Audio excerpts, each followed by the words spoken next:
曱甴蘇咩單車嚟㗎？曱甴蘇係咪5600嘅組件啊？條曱甴蘇好樣衰咯。曱甴蘇都好耐冇見過，而家通常都係走內線。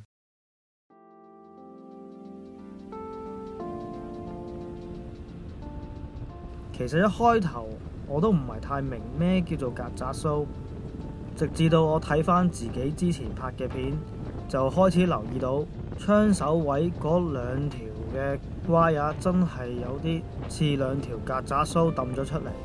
跟住我就發現我圈子裏邊真係冇一個人有兩條咁嘅嘢喺前面，甚至乎上網揾其他嘅單車片都冇見過有人有兩條曱甴蘇。我踩咗咁耐都唔覺有啲乜嘢影響，都唔係好在意咯。直至到呢一排我無意中發現原來有一款新啲嘅設計係叫做 R2000 嘅，就可以用喺我而家呢一部嘅公路車上，亦都唔需要話換晒其他嘅組件，價錢呢就非常之合理嘅，一啲都唔貴，唔覺得會有啲乜嘢改善咯喺個性能方面。但係我有好多個理由嚟將佢換咗佢。咁第一呢，我舊嗰個變速把呢係花晒嘅，跌到前面嗰兩條曱甴蘇呢就遮住我個 GoPro 嘅。如果放喺前面，我條變速 wire 同埋個剎掣 wire 都舊啦，都係時候要換噶啦。個手感呢亦都唔係咁好啦。如果擺隻手喺個槍手位個頂部，嗰兩條曱甴蘇係永遠阻住嘅。而且新款呢個 R2000 呢，佢嗰個剎把呢係可以調校嘅，可以校到近少少，即係隻手唔夠大呢，就變得容易啲可以攞住。個用料上呢都係比之前嘅好好多啦。之前嗰個係舊嗰個係膠做嘅，呢個新款呢就係用金屬做嘅。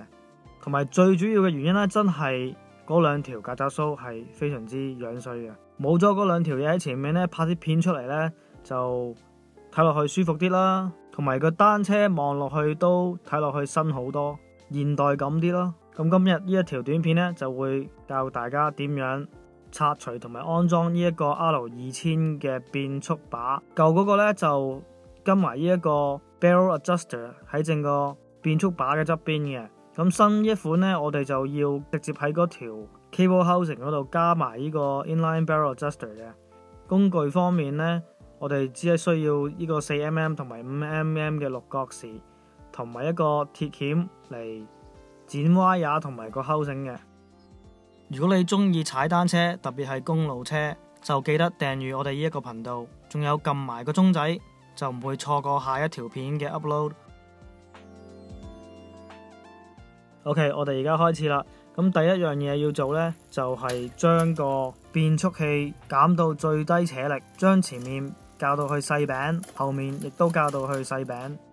舊嗰啲 wire 我哋唔會 keep 噶啦，所以咧我哋可以剪走咗呢個尾去，然後鬆開呢個 5mm 嘅六角匙，放條 wire 出嚟啦。keep 住舊嗰條膠管啦，陣間我哋可以再用。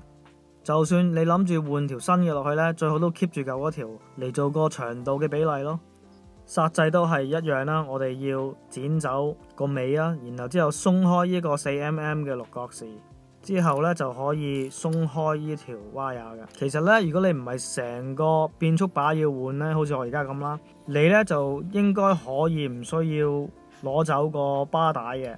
但係我哋今次係要成個拆除嘅，所以要首先鬆開個手巴帶。之後咧，去到個手巴個頂嗰度咧，我哋就會反開呢一塊膠冚，裏邊咧就有粒 5mm 嘅六角匙，扭鬆咗佢咧就可以成個拆出嚟噶啦。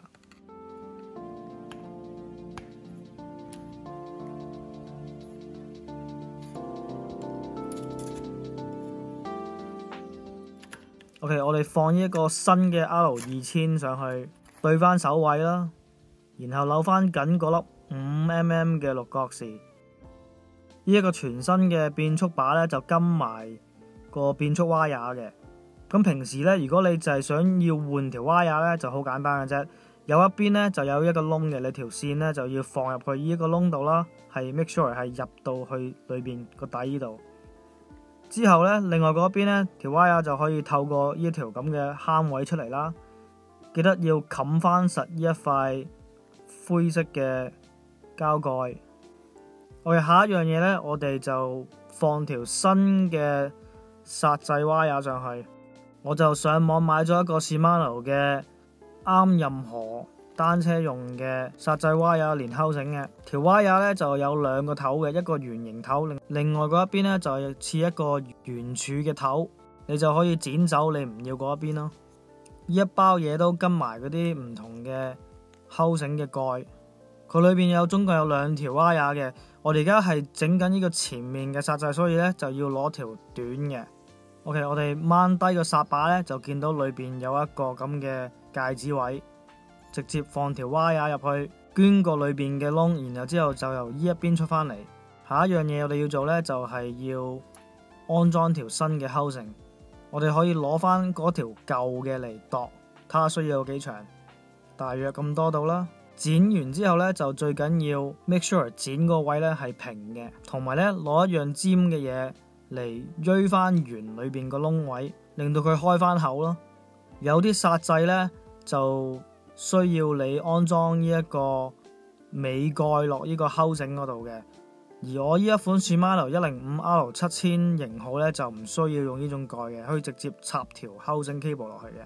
OK， 而家我哋可以安條溝繩落條蛙牙度啦，懟條溝繩落去入到盡，然後之後呢，就可以跟翻個手把嗰啲坑紋嚟咁樣擺翻條溝繩落去，跟住攞膠紙幫佢定位。另外嗰邊呢，就可以放翻落去個 C cam 度，用隻手閂咗嗰兩個 cam， 然後之後扯低條蛙牙少少，之後就上翻緊嗰個4mm 嘅六角匙。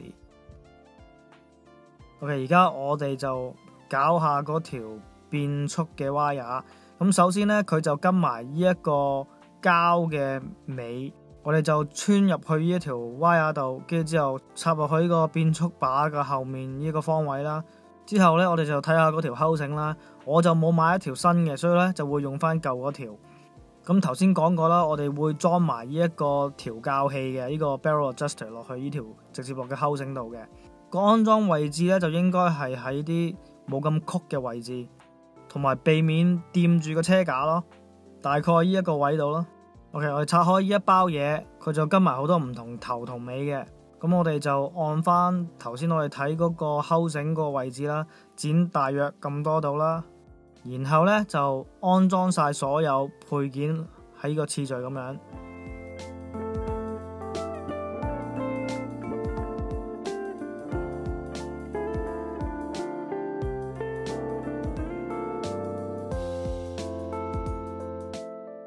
OK， 而家我哋插條溝繩落翻個蛙牙度啦，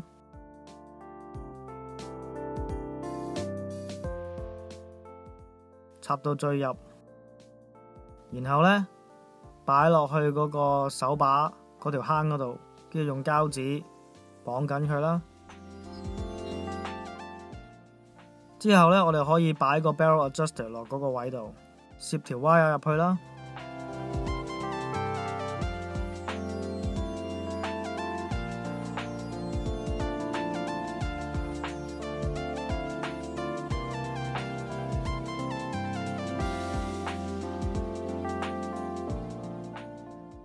然後之後呢，穿翻個頭先車底嗰啲位置，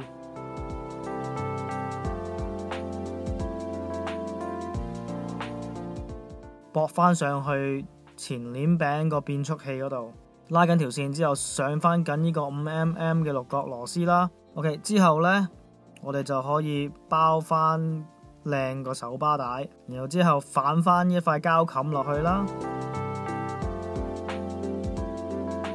剪走多餘嘅蛙牙，再加翻個鐵帽上去，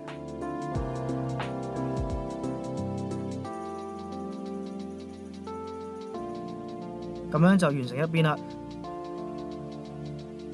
另外嗰邊呢個次序係一樣嘅，就係咁簡單。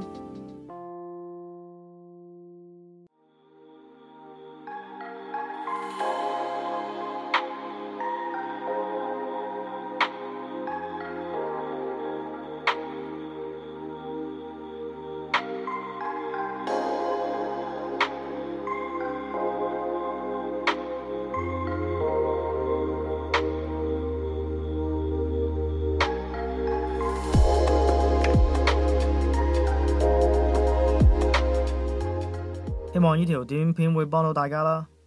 如果你中意呢條短片，就記得俾個 like、訂閱同撳埋個鐘仔。今集就講到咁多，多謝收睇，下次見。